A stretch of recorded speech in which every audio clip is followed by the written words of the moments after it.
Have you ever heard a question that left you confused, even though it seemed harmless on the surface?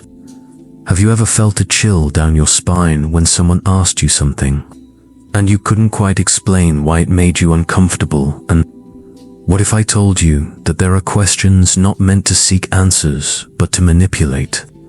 Would you dare revisit those conversations that once silenced you? There is a type of question that does not seek truth. It is crafted to control, to lead your mind astray, and then make you question yourself. And if you've ever had that overwhelming feeling in your gut when someone asked something that sounded normal but felt wrong, then this video is meant for you, because liars don't just deceive with words, they deceive through disguised questions that are staged like traps designed not to understand but to overpower, and once you recognize them, you will never look at the world the same way again. We will enter the shadowy realm of psychological games where darkness hides behind every question mark, but this time, you are not alone. We will tear off the masks using the very sword of Stoic thinking, a philosophy that has sharpened the mind for thousands of years so that no one can invade it without permission. First question: why are you so sensitive? It sounds like a gentle inquiry, but in truth, it is a classic gaslighting strike. It's not a question, it's a disguised accusation, a silent message. I just crossed your boundary, and I want you to feel guilty for noticing it. Seneca once taught us we suffer more in imagination than in reality. And that is exactly what manipulators aim for, to turn your imagination into a weapon against you. They want you to believe you're overreacting, that you're weak simply because you feel too much. But no, sensitivity is not a flaw, it is a form of deep awareness. Those who feel more are the ones who see the cracks before things fall apart, and that is what liars cannot tolerate. Marcus Aurelius wrote in his journals, "If someone can prove me wrong and show me my mistake, I will gladly change, because it is truth that I seek." So next time someone asks you, "Why are you so sensitive?" don't get angry, just smile and sigh. I am not sensitive, I am observing. Is there something that makes you uncomfortable about being observed? And you will see how quickly the mask falls. Second question: do you trust me? At first it may sound sweet and intimate, but behind it lies a subtle trap, because anyone who demands trust instead of building it is showing a red flag. A trustworthy person will not ask for your trust, they will let their actions speak. But a liar, they want you to bypass your doubts. This seemingly simple question is actually a silent threat, that if you do not trust them, then you are the problem. And from here we will step into deeper psychological layers, where trust is twisted, and you must learn to distinguish between what is real and what is bait. Earlier, we exposed the trap hidden beneath the seemingly harmless question, "Do you trust me?" Now let us continue peeling away the remaining masks, because liars always know how to ask questions that make you hesitate instead of uncovering the truth. That question, "Do you trust me?" is in fact a dangerous request. It does not encourage you to use logic, but asks you to shut down your instincts, silence your intuition, and hand over the keys to your mind simply because they asked. Remember what Epictetus taught us: a man cannot learn what he thinks he already knows. And that is exactly what the liar wants to prevent. They do not want you to ask questions. They want you to feel guilty for being cautious, because the more questions you ask, the more their lies fall apart. So instead of giving blind trust, practice apatheia, a core principle of Stoic philosophy. Calm detachment, to observe clearly. Stop reacting, step back and look carefully. If someone tries to force trust with that phrase, remain calm, take a deep breath and say, "Trust is built through consistency." Are you asking me to abandon my judgment? A liar will not be able to answer this. They will either change the subject or get angry. Let them do so. Third question: are you accusing me of something? This is not an innocent inquiry. This is a psychological tactic, a familiar diversion trick. Liars know how to turn your legitimate curiosity into an act of aggression. They flip the script. You, the one seeking clarity, suddenly become the one at fault, and instead of exposing the truth, you are now on the defensive. This question is not meant to seek an answer.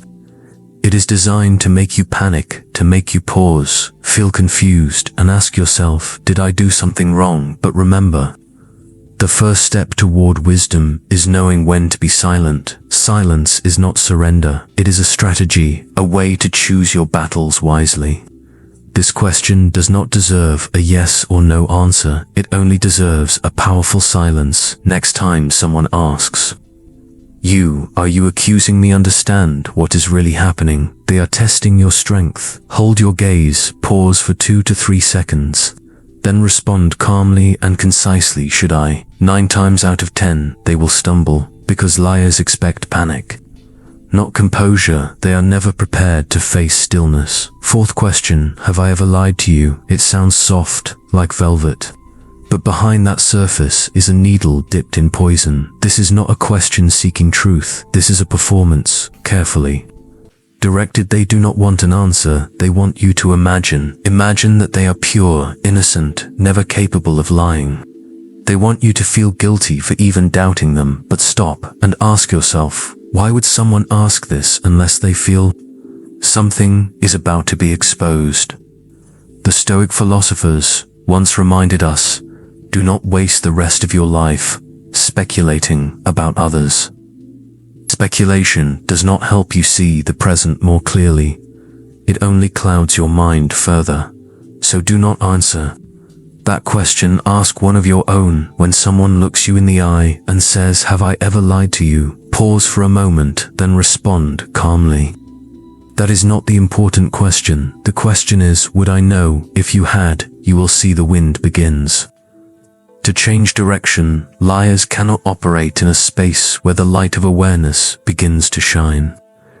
In the next part, we will continue to uncover the final masks, the questions that seem innocent but are in fact silent strikes meant to steal your mind. Are you ready to take one more step into the light? We have just peeled away the velvet covering of poison behind the question, have I ever lied to you? And as the light of clarity starts to flicker, the liar turns to their final weapon, wearing you down until you no longer want to question anything. Fifth question, can we just let this go? It may sound tired, even pleading, but in reality, it is the final whisper of someone evading responsibility. Can we just let this go? Not because everything is clear, but because they want you to stop before connecting the final dots. They do not want you to gain clarity. They just want you to be exhausted enough to give up. They prey on emotions. They make you feel guilty for trying to seek the truth. They want you to believe that asking more is too much, that it is destructive, but the truth never needs to be avoided. Marcus Aurelius once wrote, if it is not right, do not do it. If it is not true, do not say it. The liar does the opposite. They act first, then use emotion to erase the evidence.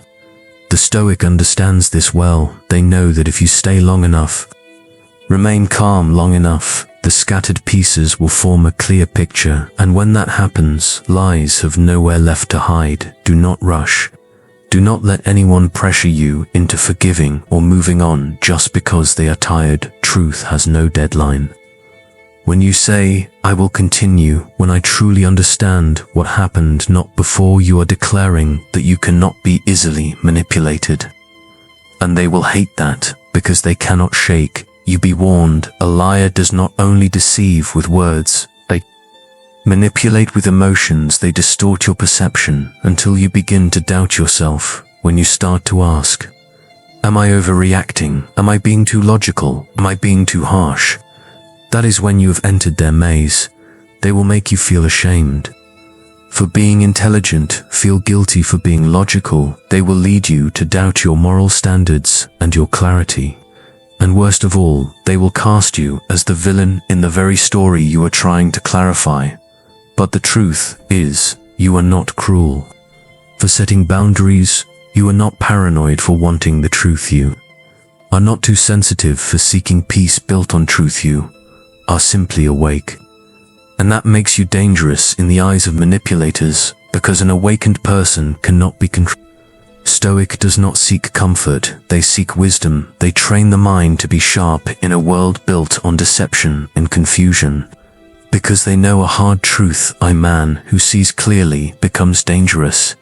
He does not seek validation, he does not beg for loyalty, does not explain why he has standards, and he cannot be seduced by flattery, false virtue, or calculated innocence. So, always remember those 5 red flag questions. They are not innocent questions.